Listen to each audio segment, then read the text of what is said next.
Hello children. आज हम अपनी पाठ्य पुस्तक के पद्य भाग से सुमित्रा नंदन पंत जी द्वारा रचित पर्वत प्रदेश में पावस नामक कविता पढ़ने वाले हैं। जैसा कि इसके नाम से ही प्रतीत होता है कि इसमें पर्वतीय प्रदेश में वर्षा ऋतु का वर्णन किया गया है कि जब वर्षा ऋतु आती है तो यहाँ का कैसा वातावरण होता है, कवि ने यह बताया है।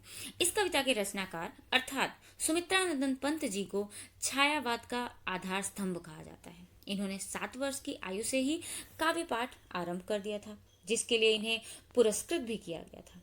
भारत सरकार ने इन्हें पद्म भूषण सम्मान से सम्मानित किया तथा इनकी अनेक कृतियों के लिए इन्हें ज्ञानपीठ पुरस्कार सहित अनेक पुरस्कार दिए।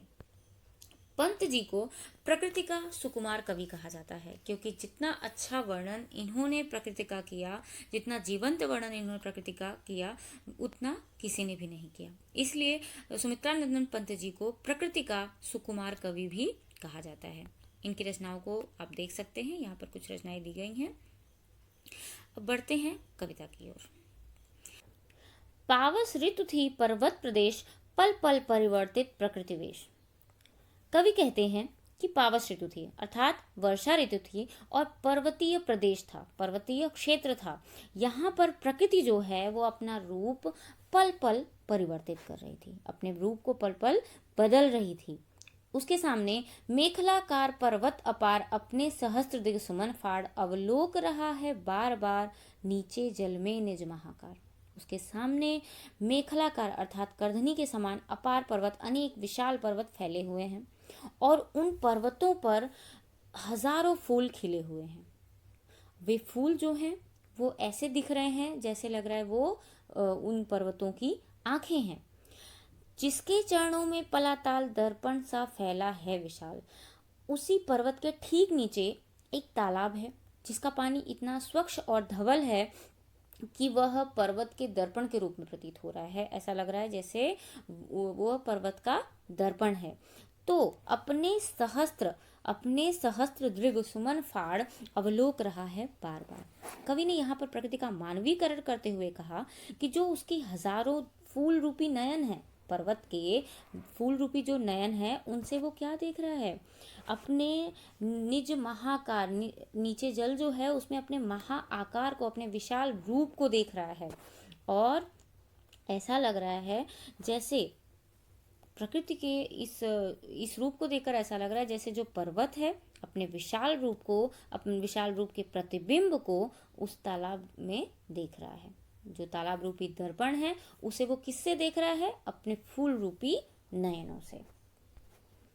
गिरि का गौरव गाकर झरझर मद में नस नस उत्तेजित कर मोती की लड़ियों से सुंदर झरते हैं झाग भरे निर्झर।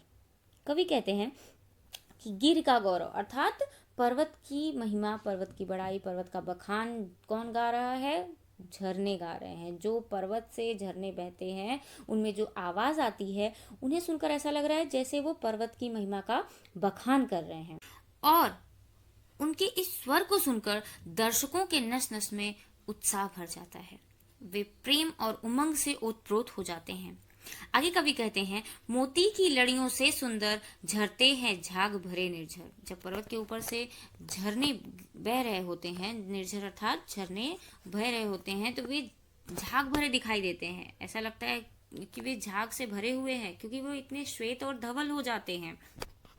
उस समय वो मोती की माला के समान सुंदर प्रतीत होते हैं।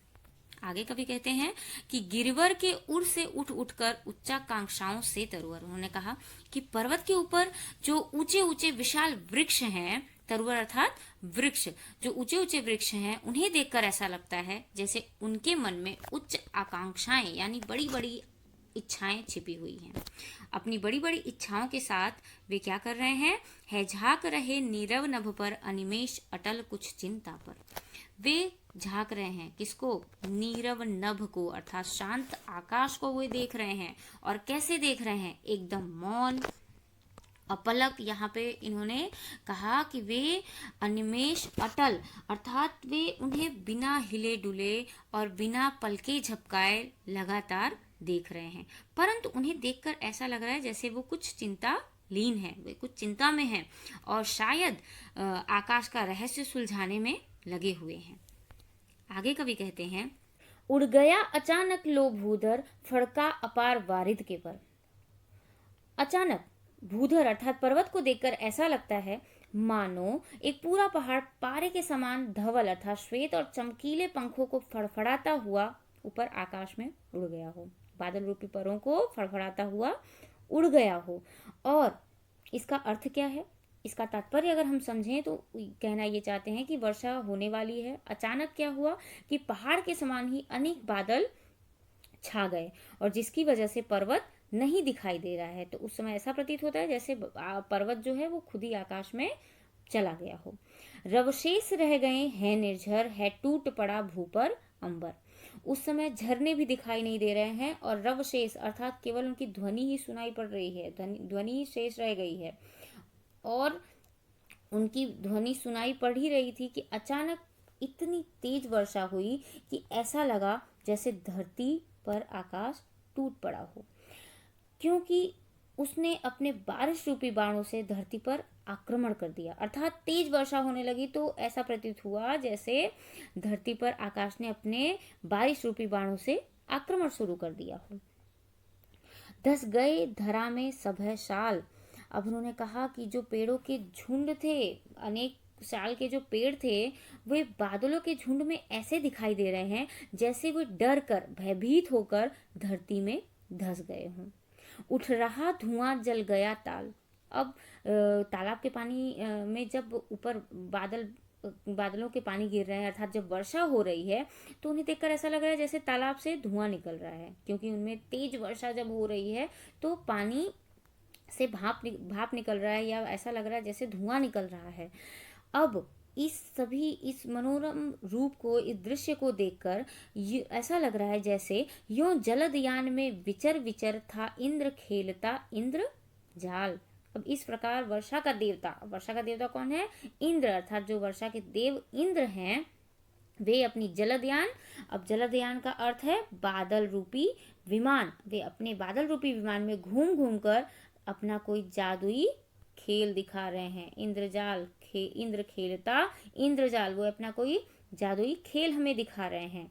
और इस तरह वर्षा में पहाड़ पर क्षण क्षण में अद्भुत दृश्य दिखाई देते हैं। तो इस कविता द्वारा इन्होंने बताया है कि पर्वतीय प्रदेश में कैसे प्रकृति जो है वो पल पल परिवर्तित होती रहती है, किस प्रकार वहाँ का रूप बदलता रहता है। आज के गृह कार्य में आपको इस पूरी कविता का सारांश अपने शब्दों में लिखना है और भेज देना है।